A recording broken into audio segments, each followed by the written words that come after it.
Good morning. I'm Valerie Castro in for Joe Fryer. And I'm Savannah Sellers. Thank you so much for joining us on a Monday morning. We're going to get started with that severe weather that is wreaking havoc across the country this summer. At least 5 people are dead and several others are missing after a weekend of strong storms caused flash flooding throughout the Northeast. And this severe weather also caused problems for air travelers. More than 1,500 flights were canceled on Friday, disrupting travel across the country.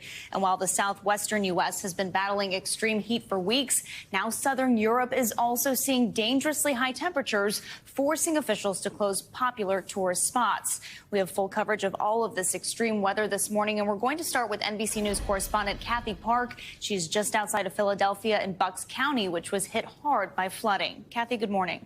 Over the weekend in the Northeast, turning deadly here in Bucks County, Pennsylvania. At least 5 confirmed fatalities, and crews are still searching for 2 missing children, siblings. We have learned that they were actually visiting the area with family from Charleston, South Carolina, and unfortunately, their mother is now among the dead. But here in Washington Crossing, where we are right now, you can see how bad the situation got. The floodwaters so intense, it actually buckled roadways. Part of this bridge broken apart, and there is debris scattered everywhere. In fact, one official told us yesterday that he has not seen anything like this in 44 years. This morning, crews will be back out assessing the damage and also searching for the missing. But as you can see, a lot of the roads in the area are still impassable. Back to you. Kathy, thank you. Well, while extreme heat has gripped the Southwest for weeks, temperatures in the triple digits are also scorching southern Europe. Parts of the Mediterranean are expecting near record-breaking temperatures today. 15 cities in Italy, most of them in the country's center and south, are under heat advisories, and people there are trying to keep cool in any way they can. Meanwhile, in Greece and in Turkey, the weather is so warm officials have closed several popular tourist spots as a precaution. Let's bring in meteorologist Michelle Grossman for your forecast. Good morning, Michelle. Good morning to you both. And yeah, it just continues the sweltering heat in the south, the west, portions of southern Florida. We're looking at temperatures once again into the triple digits. In the southeast, if you're not going to be into the triple digits, you factor in the humidity, it will feel like over 100, even over 110 in some spots. So this morning, 13 states under heat alert, 73 million Americans still dealing with some really dangerous heat. From the southwest to the south central states, we have excessive heat warnings. That is in the hot pink. We have heat advisories. We've broken so many records week after week after week, and it's all due to this area of high pressure tacked in place. It is pumping in this hot air, and it's going to continue to do so. We have no relief in sight. We're going to see it actually expand over the south central states over the next couple of days. But taking a look at some records that were broken, Death Valley set a new daily high of 128 degrees on Sunday. Phoenix today marks 18 days of 110 degrees plus, and that is super dangerous. It's so taxing and fatiguing on the body. El Paso record 32 days of 100 degrees or more, and we're going to see more 100-degree temperatures there throughout this week. Now, we're going to break records today. We have temperatures into the triple digits in so many spots. Phoenix today, 115. The record there is 116, so you're going to get close. 101 in Amarillo, 100 degrees in Corpus Christi. You'll either tie or break that record.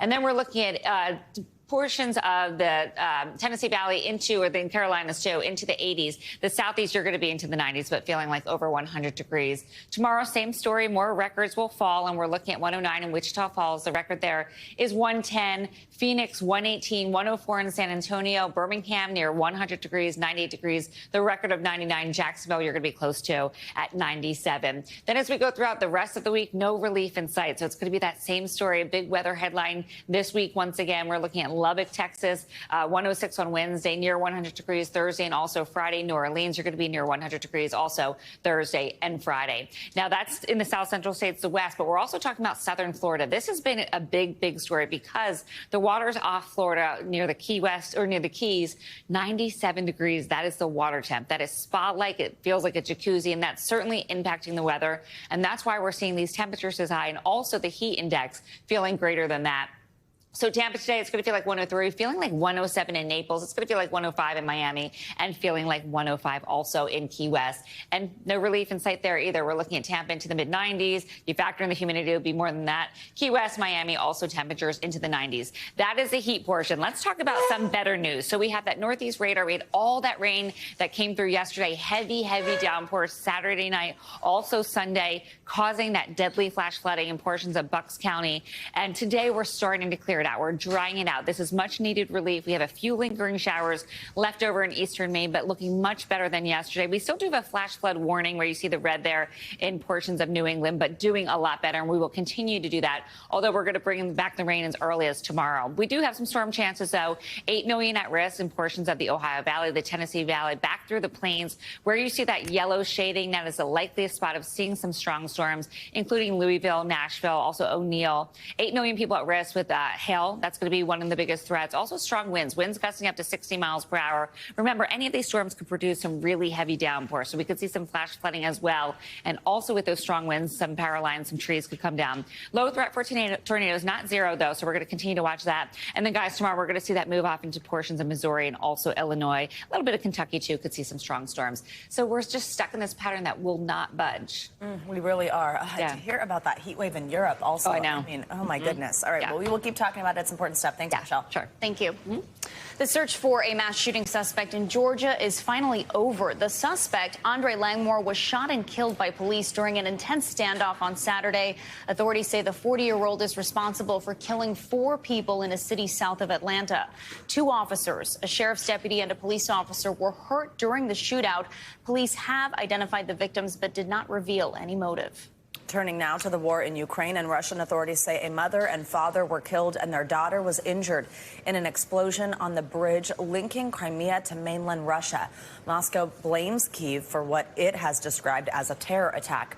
Ukraine's public broadcaster reports that it was a special operation by Ukraine's security service and the Navy, citing multiple law enforcement sources. But the defense ministry is not commenting. NBC News foreign correspondent Matt Bradley joins us now for more on this. Hey, Matt, good morning. So we understand Russian investigators are at this scene. Walk us through what we know right now and what we're hearing from each side.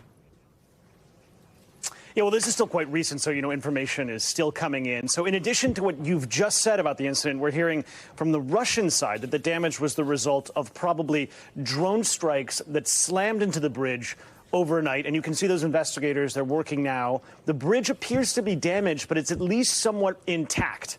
And we have heard from the Russian side that train service across the bridge has resumed already as of this morning. So that's another clue that this attack didn't incapacitate or destroy the bridge quite as much as a previous attack back in October. And that's when a truck bomb blew up and cut off at least one direction of travel on the bridge for months. And that damage was so bad that the bridge only reopened to full traffic in May after extensive repairs. So far, guys, this attack doesn't appear to have been quite as successful as that one last year.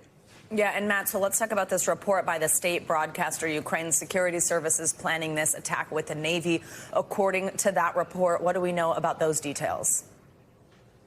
Yeah, well, and the Russians are actually saying that the UK and the US were also involved in planning this attack, though that's really just an allegation at this moment. So the reaction from Kyiv, guys, has really been typical. Even though this bears all the hallmarks of a Ukrainian operation, the Ukrainians have not officially claimed responsibility, and they almost never do. So again, this is their normal routine. When it comes to attacks deep inside Russian territory, they almost never claim responsibility. And they are trying to maintain some kind of plausible deniability, even though it seems implausible that they weren't involved. But, like the last time this bridge was destroyed, Ukraine's security services published a short poem on Telegram that said that the bridge had gone to sleep now for a second time. So it's kind of a cheeky response, even though they're not claiming responsibility.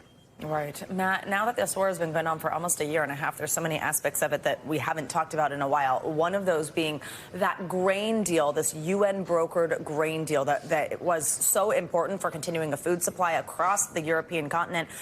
That is expiring today. Could the fact that this attack happened dash any hopes of renewing the agreement? Because we know at this point Moscow has halted its participation in that deal.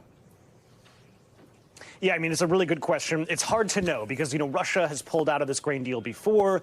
And as I mentioned, there's been previous attacks on the Kerch Strait Bridge. So the two aren't necessarily connected. And actually, the Kremlin spokesman, Dmitry Peskov, he told reporters today, specifically answering that question, that the bridge attack wasn't connected to Moscow's suspension of the grain deal. And it's important to note he used that word suspension. So, they could still snap it back into place. And I don't think they're connected either because the grain deal was always supposed to expire at the end of the day today. So the question will be, will diplomats be able to renegotiate the deal? And that is a deal that's so crucial, as you mentioned, to provide grain for the developing world, but also It's the only real diplomatic negotiation successfully that has gone on between Russia and Ukraine. So it represents really the only real contact between these two countries at war. So it's crucial not just for the rest of the world, but for the prospect of negotiations that could one day end this terrible fight. Absolutely. Guys. Matt Bradley, thank you very much. Staying with Ukraine, the U.S. delivery of those controversial cluster bombs arrived there last week. The munitions are banned in more than 100 countries. That decision was debated on Meet the Press yesterday, as Chuck Todd explains. Well, hello there, Savannah and Valerie. This week on Meet the Press, National Security Advisor Jake Sullivan joined me to discuss the controversial decision to send cluster munitions to Ukraine. Take a look at what he had to say about how the decision impacts U.S. moral authority. Our moral authority has not derived from being a signatory to the Convention Against Cluster Munitions. We have not been at any point since that convention came into effect. Neither has Ukraine. Our moral authority and Ukraine's moral authority in this conflict comes from the fact that we are supporting a country under brutal, vicious attack by its neighbor, with missiles and bombs raining down on its cities, killing its civilians, destroying its schools, its churches, its hospitals. And the idea that providing Ukraine with a weapon in order for them to be able to defend their homeland, protect their civilians, is somehow a challenge to our moral authority, I find questionable. I would say that we are stepping up to give Ukraine what it needs in order to not be defenseless in the face of a Russian onslaught. We are simply not going to leave Ukraine defenseless. The president was determined on that point, and we remain committed to that. Is the United States out of the manufacturing of new cluster munitions? Are we not going to, will we replenish this stockpile or not? Our current plan is not to replenish that stockpile. It is rather to build up the capacity to produce the unitary round of the 155, the non-cluster munition round of ammunition. We began that process months ago as we anticipated the need for continuing supply to Ukraine, but it takes time. And that is why we need a bridge from today, when we need to ensure that Ukraine has the necessary supply of ammunition, to a few months down the road when we believe we can supply enough of the unitary round to meet Ukraine's defense needs. See my full interview with him at meetthepress.com. You can also get a lot more Meet the Press right here on NBC News Now, every single weekday at 4 p.m. All right, Chuck, thanks so much. Well, the historic dual SAG-AFTRA and WGA strikes are marching forward, bringing Hollywood to a halt. Production on some major projects, including Gladiator 2 and the next Mission Impossible film, have all been halted. And over the weekend, despite the strike, Disney still held the red carpet world premiere for its Haunted Mansion movie, using costume characters as stand-ins for the actual actors in the film. NBC News correspondent Dana Griffin has more. While Hollywood is no stranger to disaster movies, this comet is what we call a planet killer. It's the off-screen drama capturing the world's attention. I just think it's a battle worth fighting. This week, 160,000 actors joining Hollywood writers on the picket line, shutting down productions around the world. The world will remember this day. And stopping all promotions ahead of summer's biggest blockbuster weekend. It's also a huge deal for me to be in lockstep with all of my peers. The cast of Oppenheimer left the movie's London premiere before the curtain rose, after SAG-AFTRA failed to reach an agreement with the Alliance of Motion Picture and Television Producers, which represents studios including NBC Universal. Maggie! Maggie, the cat is alive! It's the first joint strike since 1960. When then SAG president Ronald Reagan waged a months-long battle with the studios and won the creation of the residual payment system. For the first time, actors and writers got paid when their movies reran on television. Flash forward to 2023, a near-identical battle is being waged amid the seismic shift towards streaming and the growing threat of AI. Whatever Francis told you the last 5 years, don't believe a word of it. Netflix broke open the industry model with House of Cards, forever changing the way creatives were compensated. By keeping their viewership private, Netflix upended the residual model that made the writers and casts of shows like Friends tens of millions of dollars in broadcast syndication every year, now paying them up front, but not rewarding success for hit shows. The Writers Guild and SAG-AFTRA demanding change. To create a whole new business model, but not be willing to change the contract that was predicated off of a completely different industry is insanity. While eyeballs have shifted from cable to streaming, studios are struggling to catch up.